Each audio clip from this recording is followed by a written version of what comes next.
Nabi perintahkan Aisyah cari Abu Bakar, gantikan saya jadi imam. Akhirnya sejak hari Jumat tu Abu Bakar jadi imam, dan Nabi tidak lagi salat ke masjid. Nabi salatnya di rumah, duduk, tak ke masjid lagi, karena Nabi tak bisa lagi berjalan berdiri, pingsan, dah serius. Nah, dalam keadaan sakit serius itulah Aisyah melihat Nabi selalu salat dalam keadaan duduk bersila di lan. Fa'ilam tastati', kalau kau tak mampu faqa'idan, duduklah kalau tak mampu. Fa'ilam tastati' fa'ala janbin, tidurlah berbaring di atas lambung kanan. Jadi kalau tak mampu duduk, itu salatnya miriam, ya, di atas lambung kanan. Oh, tak mampu miring, baru mustalqiyan, baru telentang. Jadi jangan telentang sedulu. Warahmatullahi wabarakatuh. Alhamdulillahi rabbil alamin. Assalatu wassalamu ala asrafil anbiya'i wal mursalin wa ala alihi wa ashabihi ajma'in. Bapak, ibu-ibu, kaum muslimin, jamaah salat maghrib yang dimuliakan Allah, kembali kita bersyukur pada Allah atas segala karunia-Nya. Salawat dan salam untuk Nabi kita Muhammad sallallahu alaihi wasallam. Bapak ibu yang saya muliakan, kembali kita lanjutkan pembahasan kita tentang sifat salat Nabi, ya. Sekarang kita lanjutkan hadis dari Ibnu Abbas, hadis riwayat muttafaq alaih Bukhari Muslim. Apa kata Ibnu Abbas? Umirtu an asjuda. Qala Rasulullah sallallahu alaihi wasallam, umirtu an asjuda ala sab'ati a'zumin alal jabhah wa asyara biyadihi ila anfihi wal yadain wa rukbatain wa atrafi al qadamain. Ibnu Abbas bercerita, Nabi memerintahkan saya sujud di atas 7 tulang.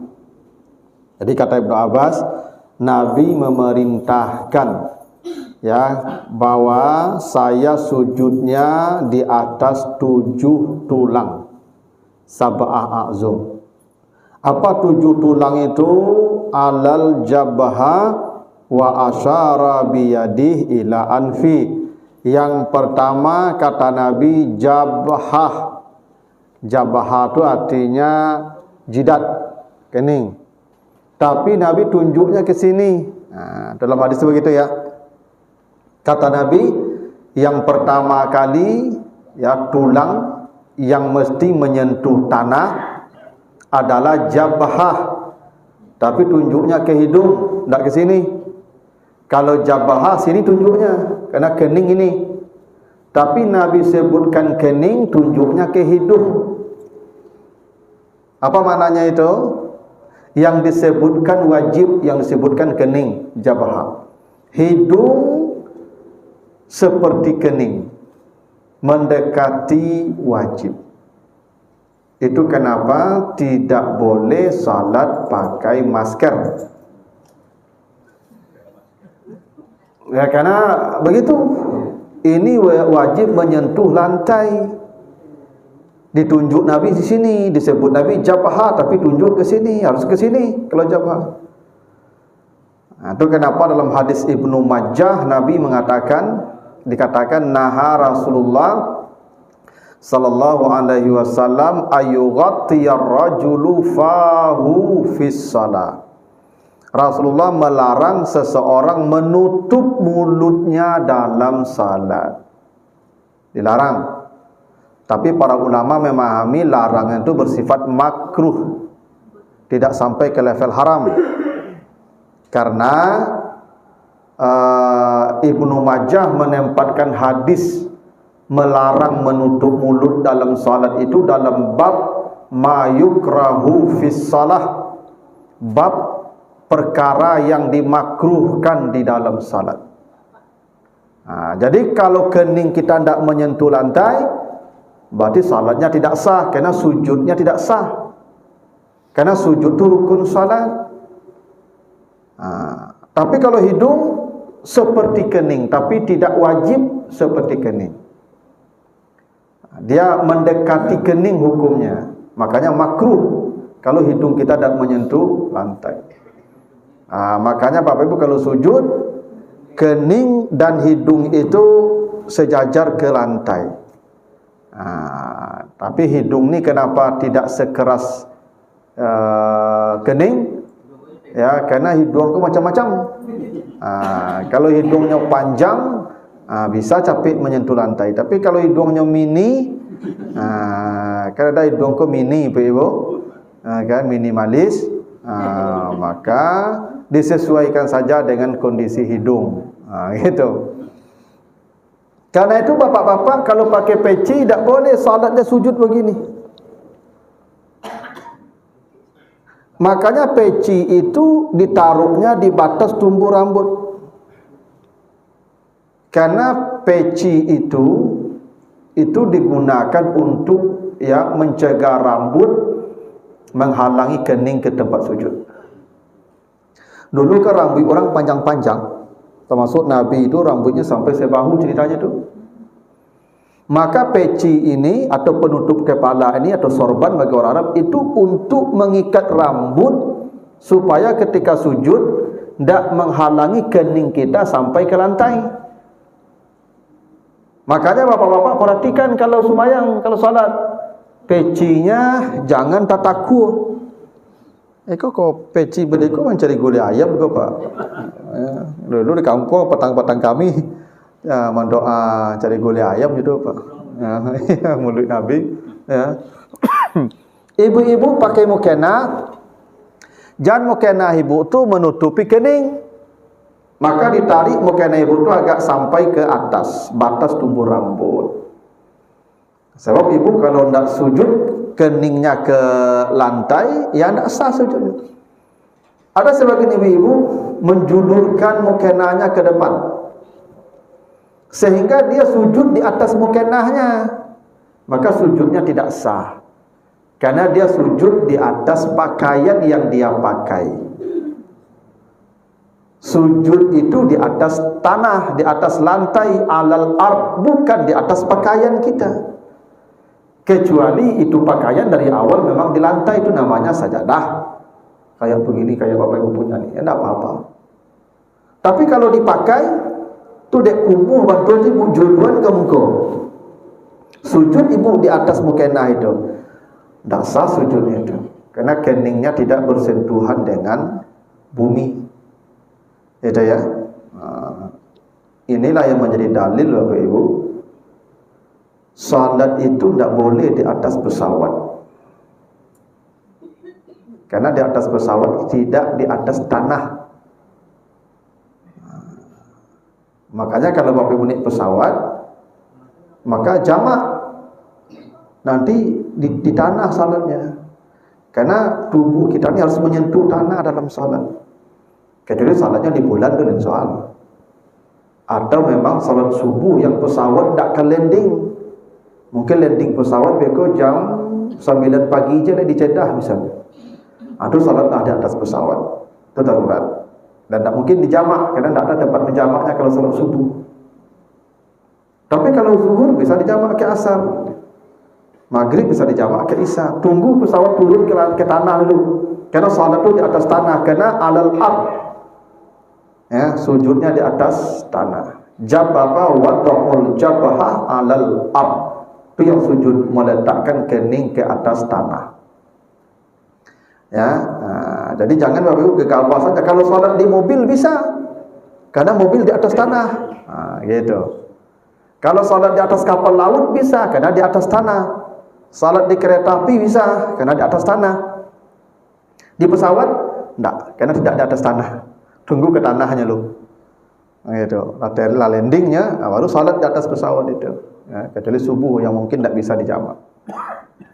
Jadi prinsipnya tidak boleh kening kita ni tidak menyentuh lantai. Tidak sah sujudnya, ya tidak sah salatnya, kerana rukun tidak dipenuhi. Lalu yadain, Yadian itu dua tangan, maksudnya telapak tangan nih. Ini wajib menyentuh lantai. Ya, tangan ya. Nabi menyebutnya tangan, bukan kafain. Kalau kafain ini dua telapak tangan, tapi tangan. Nah, oleh karena itu, kalau ada orang sujud pakai tinju pun itu masih dibenarkan karena ini masih tangan namanya. Yang tak boleh itu dia sujud tangannya tak ke lantai. Misalkan Allahu Akbar. Itu enggak itu. Tapi asalnya ke lantai walaupun begini ya, enggak apa-apa. Cuma yang paling baik sujud itu tangan, telapak tangan ke depan. Supaya telapak tangan ini ujung jarinya menghadap kiblat. Kalau ini kan menghadap kiblat nih. Ya, Pak. Kalau kita sujud, itu telapak tangan ini taruh di lantai dan semua ujung jari kita mengarah ke kiblat. Itu yang paling baik sujudnya. Tapi andai dia tidak begini pun pakai tinju, masih dibenarkan oleh para ulama karena Nabi menyebutnya tangan. Ini tangan kan? Ya sudah. Nah, cuma nanti ada penjelasan hadis lain bahwa sujud Nabi itu tangannya dibuka dan dihadapkan ke kiblat. Nah, gitu tuh. Tapi kalau kita lihat hadis ini, selama tangannya masih menyentuh lantai, apakah dengan telapak tangan, apakah dengan tinju, itu masih dibenarkan. Yang tidak boleh tangannya tidak menyentuh lantai, maka tidak sah sujudnya. Karena tujuh, satu kening, dua tangan kata Nabi. Tangan, bukan telapak tangan. Walaupun penjelasan lain nanti ada hadis yang menjelaskan memang Nabi telapak tangan dan dijulurkan tangannya ke depan mengarah kiblat, dibuka sedikit. Nah, begitu tuh. Nah, cuman kalau pakai tinju pun tetap masih sah. Ya, nanti ada lagi Pak, siku Nabi itu bagaimana? Nanti ada hadisnya. Tidak dijulurkan ke tanah, tapi diangkat dan dibuka sampai nampak ketiak beliau, kata para sahabat. Begitu ya. Lalu yang kelima, yang ketiga, ini 1, 2, 3 ya. Yang keempat, kelima, rukbatain, 2 lutut, itu pastilah. Tak mungkin orang tak pakai lutut sujud, ya kan? Kalau tidak pakai tangan, bisa orang tidak pakai tangan sujud. Ya, seperti tadi saya contohkan. Atau tangan ditaruhnya di lantai. Nah, yang terakhir, atrafil qadamain, 2 ujung jari kaki. Ujung jari, kedua jari kakinya. Jadi jari kaki itu harus menghadap kiblat. Bapak Ibu kalau salat, maka ujung jari kakinya itu harus ditekuk begini. Nah, ini ya. Nah, ini jari kaki tidak boleh begini. Tak boleh begini. Ya, ditekuk sehingga dia menghadap kiblat. Walaupun sebenarnya kalau begini juga masih bisa. Yang tak boleh itu begini. Tidak boleh nih. Karena 7, yang 6 7-nya ini harus menyentuh lantai. Kalau diangkat ini sujud begini, tidak sah sujudnya. Kenapa? Karena hanya 5 yang menyentuh lantai. Yang wajib menyentuh lantai itu 7. Kening, tangan, lutut, dan 2 dan jari-jari kaki kita. Yang paling afdal itu ditekan sehingga semuanya mengarah ke kiblat. Jari tangan ke kiblat, jari kaki ke kiblat. Begitu.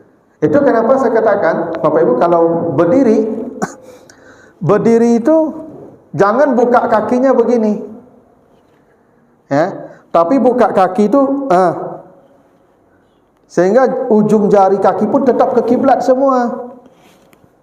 Kecuali letter O itu dapat kali itu. Tapi tidak boleh kaki Bapak Ibu begini. Begini jarinya. Begini. Lurus ke depan. Ada ya? Apa? Ketika sujud. Iya, kalau bisa ditekan. Oh, tak begini. Oh, tak apa-apa. Ya, boleh. Cuma mereka ya mungkin yang atlet balet bagi Pak kan, kalau balet kan ya cetukan ini terbiasa dia kan jago semua yang boleh. Ya. Ya bisa jadi Pak kan. Ya apa kan? Tapi tidak apa-apa. Ya, makanya semuanya harus menghadap kiblat kan. Makanya kan mustaqbilal kiblati itu ya, menghadap kiblat. Semuanya ni menghadap kiblat. Tak boleh nak menghadap kiblat. Itu makanya kalau ada orang matanya begini, dia sedang salat tapi matanya begini, kata Nabi, setan telah merampok salatnya. Karena matanya tak ke sana lagi itu. Tapi sudah pindah.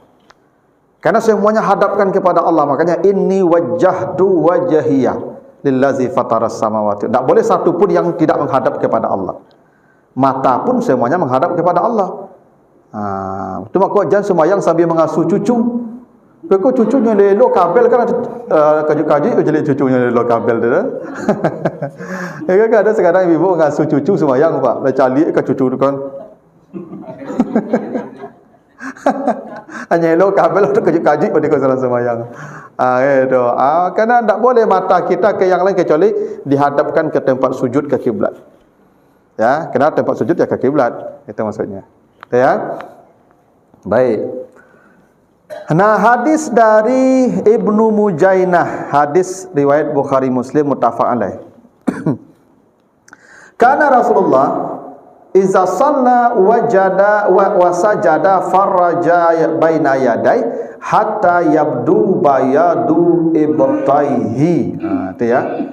Rasulullah itu sujud dalam salat beliau dengan cara mengembangkan dua tangannya, mengengkangkan dua tangannya hingga kelihatanlah putih ketiak beliau. Ya kan Nabi itu putih Ibu. Ya. Di Nabi kalau sujud itu dikembangkan tangan itu. Jadi kalau sujud Nabi itu Ibu, Allahu Akbar. Ini dibuka nih. Sampai orang yang di sebelah sini melihat ketiak Nabi. Itu Nabi artinya pakai baju yang pendek lengan-lengannya. Maka ketika Nabi sujud, nampak ketiak beliau. Itu. Jadi Nabi tak begini. Ada sebagian sujud Pak, dikapi ke ketiaknya. Jadi bukan dikapi ke ketiak, dibuka ketiak itu sampai nampak. Tapi tentu diagak juga. Jangan modeko Pak. Modeko langsung kita jengkel yang kawan itu mengaku ya.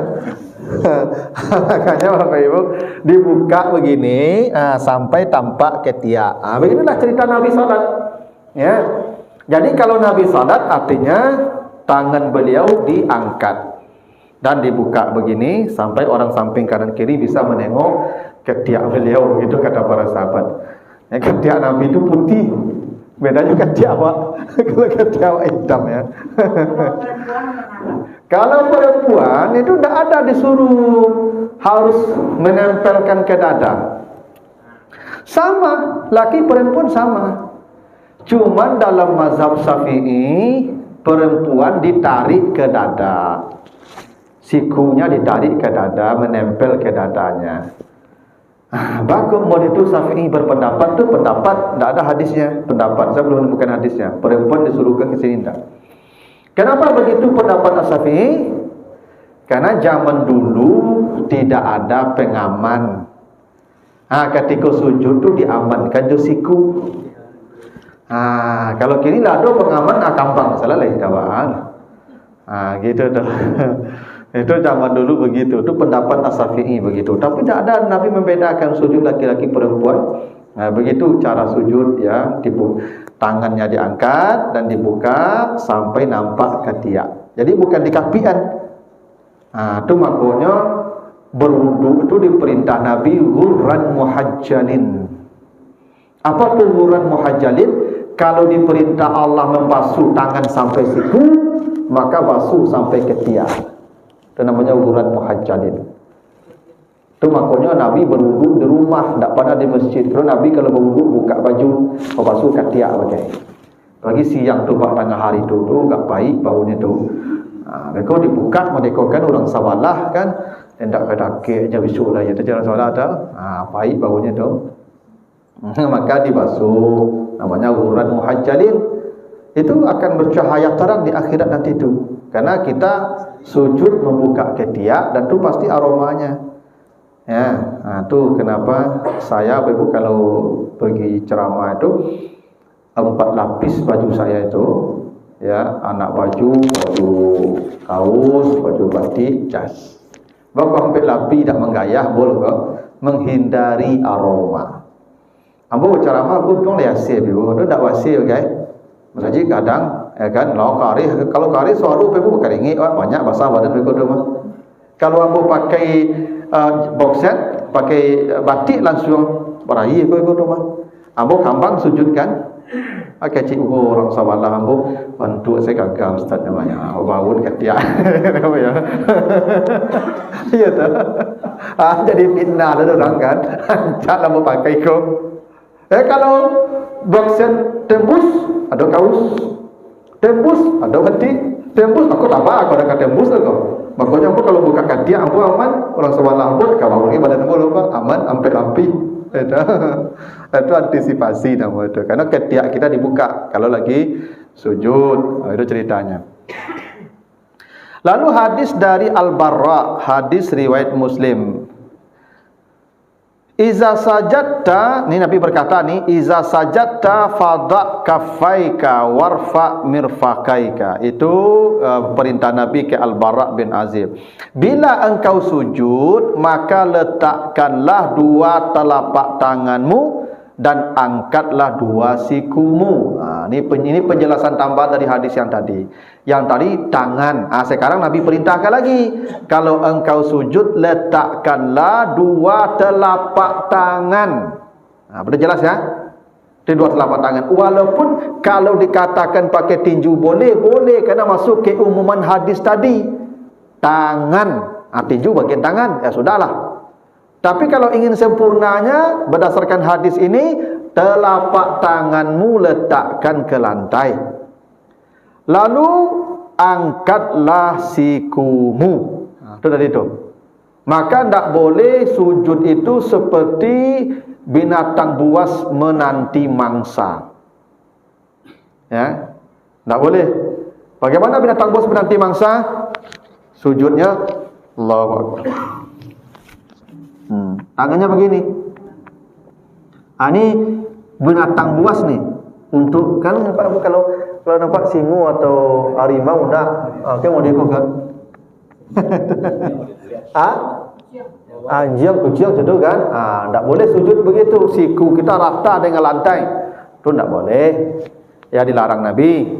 Jangan kamu sujud seperti binatang buas memangsa atau menanti mangsanya. Nah, maka kalau sujud letakkan telapak tangan dan angkat siku. Berarti angkat siku. Cara mengangkatnya tadi sampai nampak ketiak kita. Kalau kita pakai baju lengan pendek itu nampak ketiak kita. Itu hadis Muslim.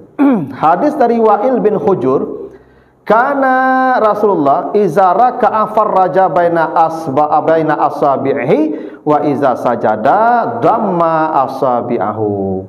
Ini hadis riwayat Al-Hakim ya. Rasulullah itu apabila ruku membuka semua ujung jari-jari beliau, dan sujud mengumpulkan jari-jari beliau. Ini beda ruku dan sujud. Kalau bapak ibu ruku, ya kalau ruku, maka jari dibuka. Jari dibuka. Ini penjelasannya nanti ada di sini. Jadi Nabi kalau ruku apa ibu? Kan kemarin ruku pegang lutut kan? Dan jari dibuka. Allahu Akbar. Begini pegangnya Pak. Jadi lutut itu dipegang dan jari dibuka. Begini. Jadi bukan begini. Jadi ruku itu bukan begini Pak. Tapi begini. Dipegang lutut itu tempurungnya. Dan jari-jari dibuka semua. Jadi rukunya bukan begini. Sebagian kita ruku begini ya. Pacik bau tu dah. Enggak, lututnya dipegang dengan membuka jari-jari kita. Nih. Ada risiko ke Pak? Ya kan? Ada risiko ke ya? Tu pemalih tu Pak. Ya. Ada risiko ke Pak? Aku sakit pinggang Pak. Mungkin tak ada risiko kan. Tapi yang benar tu begini. Dipegang lutut tempurungnya, lalu jari kita dibuka semua. Begini. Tu. Kalau sujud, dikumpulkan jari-jari. Allahu Akbar. Jari dikumpulkan. Ya. Kalau ruku, jari dibuka. Itu bedanya ruku dan sujud. Itu ya. Jadi ketika ruku, Nabi membuka jari beliau. Ketika sujud, yadummu, Nabi mengumpulkan jari beliau. Itu. Ya, ini kalau ingin sempurna, tidak Pak ya.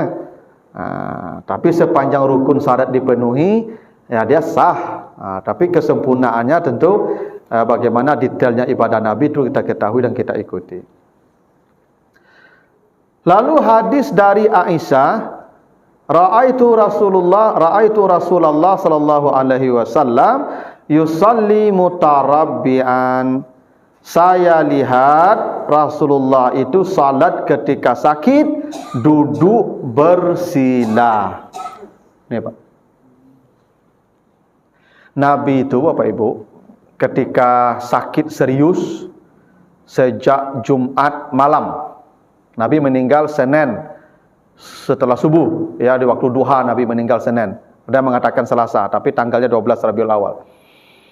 Jumat maghrib itu Nabi sudah tidak bisa lagi berdiri Pak. Berdiri pingsan. Itu Jumat menjelang meninggal. Jadi Jumat, Sabtu, Minggu, Senin, 4 hari. Lalu Nabi perintahkan Aisyah cari Abu Bakar, gantikan saya jadi imam. Akhirnya sejak hari Jumat itu Abu Bakar jadi imam. Dan Nabi tidak lagi salat ke masjid. Nabi salatnya di rumah, duduk. Tak ke masjid lagi. Karena Nabi tak bisa lagi berjalan berdiri. Pingsan. Dah serius. Nah, dalam keadaan sakit serius itulah Aisyah melihat Nabi selalu salat dalam keadaan duduk bersila di lantai. Itu saya garis bawah itu. Duduknya bisa bersila, bisa iftiras, bisa munjul. Yang pokoknya di lantai, tidak di kursi. Di lantai. Tidak di kursi. Nabi bisa mencari kursi, bisa. Kalau tidak bisa kursi itu tuh. Murah kursi mendapat zaman tunya tuh. Tapi Nabi duduknya di lantai. Makanya saya tidak pernah memberikan rekomendasi terhadap jamaah yang sakit duduk di kursi. Kalaupun dia sakit, masih mampu berdiri, dia salat berdiri. Tak boleh duduk. Walaupun dia sakit. Kau beda semayang je puasa. Kalau puasa sakit, apapun penyakit berbuka. Kalau salat tidak. Sesakit-sakit apapun, kalau masih mampu berdiri, berdiri. Kalau kau tak mampu berdiri, kata Nabi, baru faqaidan, duduk. Dan duduknya di lantai alal ard. Karena ada sahabat yang salat duduk ketika sakit, duduknya di atas bantal. Nabi ambil bantalnya, dilempar, kata Nabi, salli alal ard, salat di atas tanah, di atas lantai maksudnya.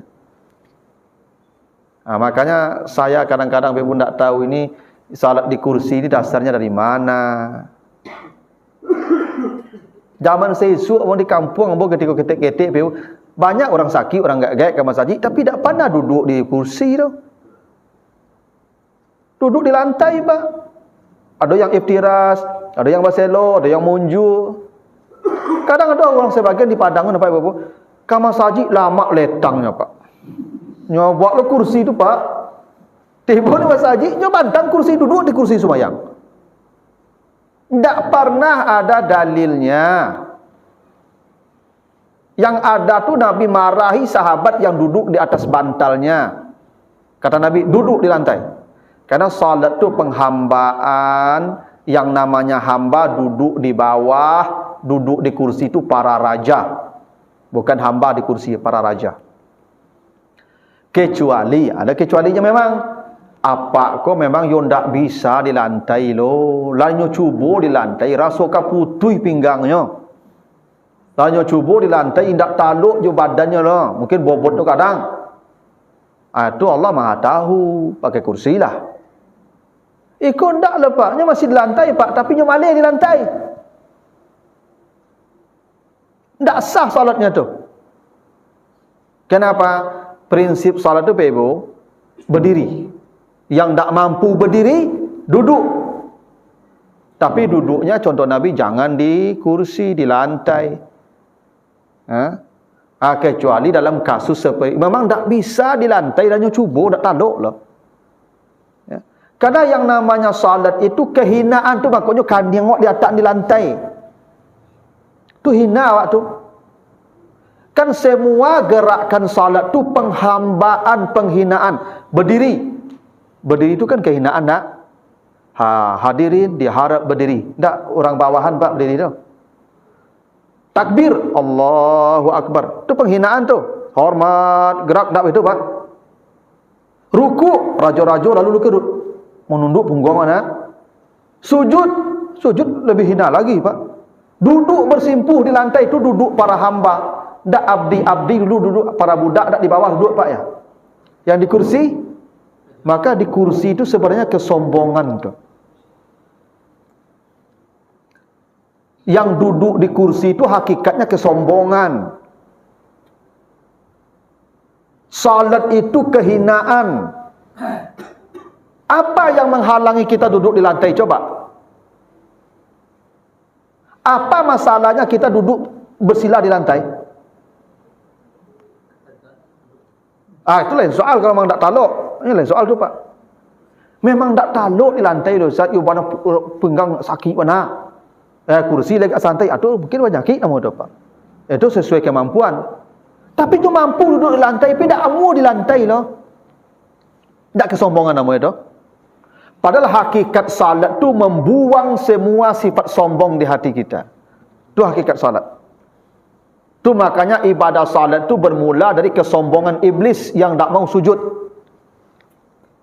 Dosa pertama yang dikerjakan makhluk tu ada 3. 1 sombong, iblis melakukannya. 2 tamak, Adam melakukannya. 3 hasad, Kabil melakukannya. Kata ibadah pertama juga 3. 1 salat untuk mengantisipasi kesombongan tu. 2 puasa untuk mengantisipasi ketamakan, imsak menahan. Adam gagal menahan dulu. Dan berkorban mengantisipasi sifat hasad. Makanya salat itu bermula dari sifat sombong. Dia salat tapi sombongnya tak hilang, kan masalah tu. Makanya Bapak Ibu salatlah di lantai. Memang kita ni hina dalam salat itu. Untuk apa kita di kursi? Dan coba Bapak Ibu, kalau duduk di kursi, di tangga lu semayang, kaki apa Ibu kepala orang ikut dong. Enak. Yang namanya di kursi itu kaki kebungkuk. Dah itu. Maka duduknya bersila. Kecuali tak mampu bersila, munju boleh. Boleh munju. Atau dilipik. Terserahlah mana yang mampu, tapi di lantai. Kecuali yang benar-benar sudah bermasalah, tak bisa di lantai itu, Allah Maha Pemaaf, silakanlah di kursi. Tapi yang bercelik-celik Pak, orang selalu di kursi itu Pak, rasanya tak ada masalah di lantai itu Pak. Masalahnya tak amu saja Pak. Kadang di masjid bahasa kursi banyak bagi itu Pak. Campaan kursi itu lah pengaruh jadi sedang kursi Pak. Suruh lantai mengalir kursi. Ya memang di stadion kursi itu. Padahal di stadion tu makin jadi di kursi Pak sama-sama. Lagi ni trend nampak demo Pak duduk di kursi kau semayang. Ya. Yang penting dulu tak pernah orang bawa kursi ke masjid lah Pak. Tak pernah di stadion kursi ke masjid lah Pak. Banyak orang gak-gak lapuk-lapuk dak kini tu orang gak-gak lapuk-lapuk ke masjid di susu zaman sisuk macam itu negari kau mah. Nang ke masjid kau ni lapuk-lapuk banyak mah. Nak sakit lutut rematik. Enak. Tapi mereka kalau sujud duduk di lantai duduknya tak ada di kursi lah Pak. Kini mungkin kecil orang di Makkah banyak orang macam itu nampak dah. Bapak Ibu, jangan ibadah cari orang di Makkah. Orang di Makkah tu dari seluruh dunia datang tu mah. Antara paham juga kamu orang tu tidak. Ni apa ibadah ko jo dalil. Ada ndak dasarnya sandarannya? Pernah ndak dicontohkan Nabi atau disuruh Nabi? Kalau ada silakan, yang ndak jangan bikin-bikin ibadah. Di Makkah masalahnya. Menciluk orang di Makkah tu lah batu lah tu menciluk orang di Makkah banyak tu cilok sekolah. Tak bisa ibadah ko patutkannya orang di Makkah lah Pak Ibu. Yang ibadah ni dasarnya tauqif wal ittiba, mengikut contoh Nabi. Tu ibadah tu. Tak mengikut orang di Makkah lah. Mengikut contoh dari Nabi, itu ibadah tu. Nabi sudah melarang di atas bantal tadi, jadi di kursi, di bantal saya dibuang Nabi bantal tu, apalagi di kursi. Makanya begitu kata Aisyah. Nah, Aisyah bercerita sampai Nabi wafat itu duduk di lantai, dan bahkan di subuh hari Senin, kan Nabi meninggalnya hari Senin siang. Subuh hari Senin tu Nabi ikut berjamaah dan jadi imam subuh itu. Tu maka sahabat bahagia, Nabi sehat. Ya tak? Padahal tu Nabi akhir salat subuh itu. Itu Abu Bakar jadi imam, berdiri. Nabi masuk dari kamar beliau, duduk salat di samping Abu Bakar. Jadi makmum Abu Bakar. Ini baru rakaat pertama subuh ni. Melihat Nabi duduk di samping Abu Bakar jadi makmum, Abu Bakar mundur ke belakang. Nabi kemudian jadi imam dalam keadaan duduk, dan Abu Bakar berdiri, sahabat berdiri seperti Abu Bakar. Itu hadis sahih, itu hadis Muslim. Apa dalilnya itu? Makmum dan imam boleh berganti posisi di tengah salat. Boleh. Di tengah salat boleh berganti posisi imam dan makmum selama serakaatnya masih sama. Tapi kalau lah dulu tak bisa leh. Kalau petikai rakaatnya tak boleh. Bawa dulu makmum salam ikut boleh. Ya tak? Yang kedua, boleh imamnya duduk, makmum berdiri. Itu Nabi mencontohkan tu. Itu salat terakhir Nabi itu. Dan sahabat senang Nabi sehat. Ternyata setelah salat subuh Nabi drop dan meninggal dunia. Itu isyaratnya tu. Kadang-kadang tu bagi giaruk namanya. Ada ya. Selama kau pak dak mau makan loh pak. Tiba-tiba je minta nasi. Tu hati-hati dah tu. Tak kelamo dah tu, kau ada contoh ya. Itu namanya ya meninggal apa tu, kenangan tu. Nabi contoh tu. Nabi tak mampu lagi, tak sejak Jumat malam tu Nabi dah ke masjid lagi, di rumah saja. Tiba-tiba subuh Senin tu Nabi datang ke masjid dan jadi imam. Walaupun suara beliau sudah tak kedengaran lagi, maka Abu Bakar kemudian menyambung, Allahu Akbar, Allahu Akbar. Ya, sami Allahu liman hamidah, Rabbana walakal hamd. Itu awal mulanya muwasil tu.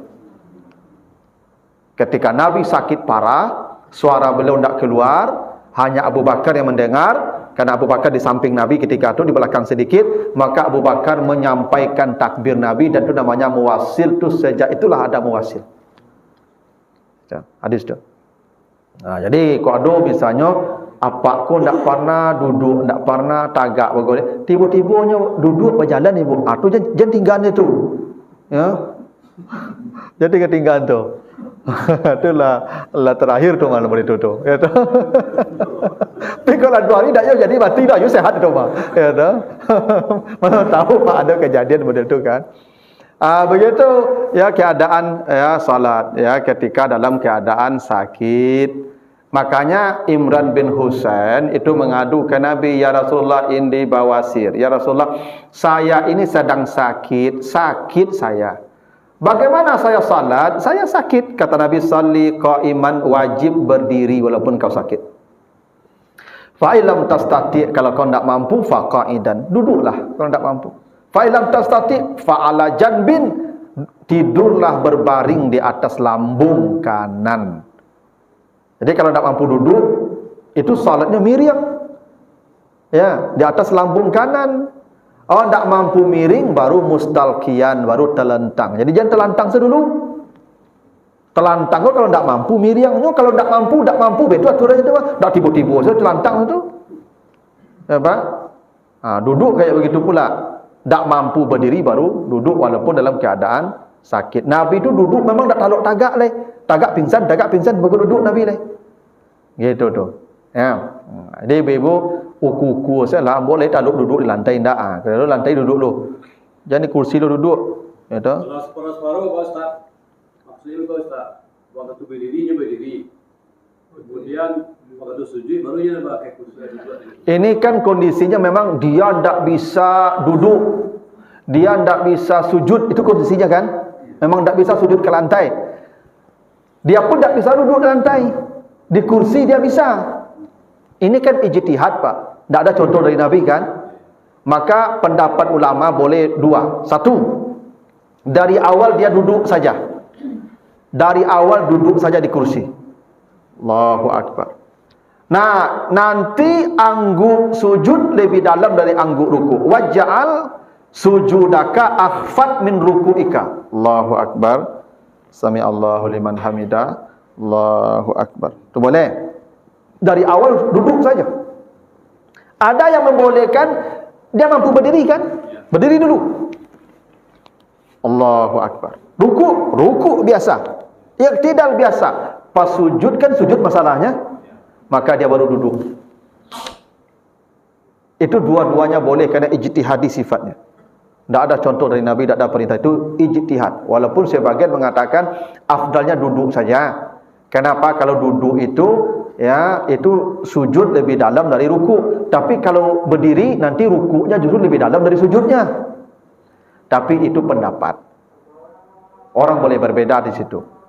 Ya, kalau saya lebih memilih pendapat yang mampu berdiri, berdiri dulu.